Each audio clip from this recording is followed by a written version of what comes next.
বাবা অনেক কষ্টে, অনেক গরিব মা বাবা খাইতেও পারে না।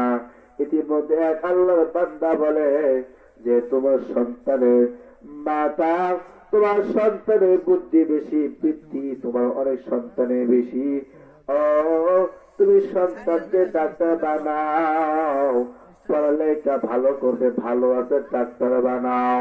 মা বাবা খুশি হয়ে গেল।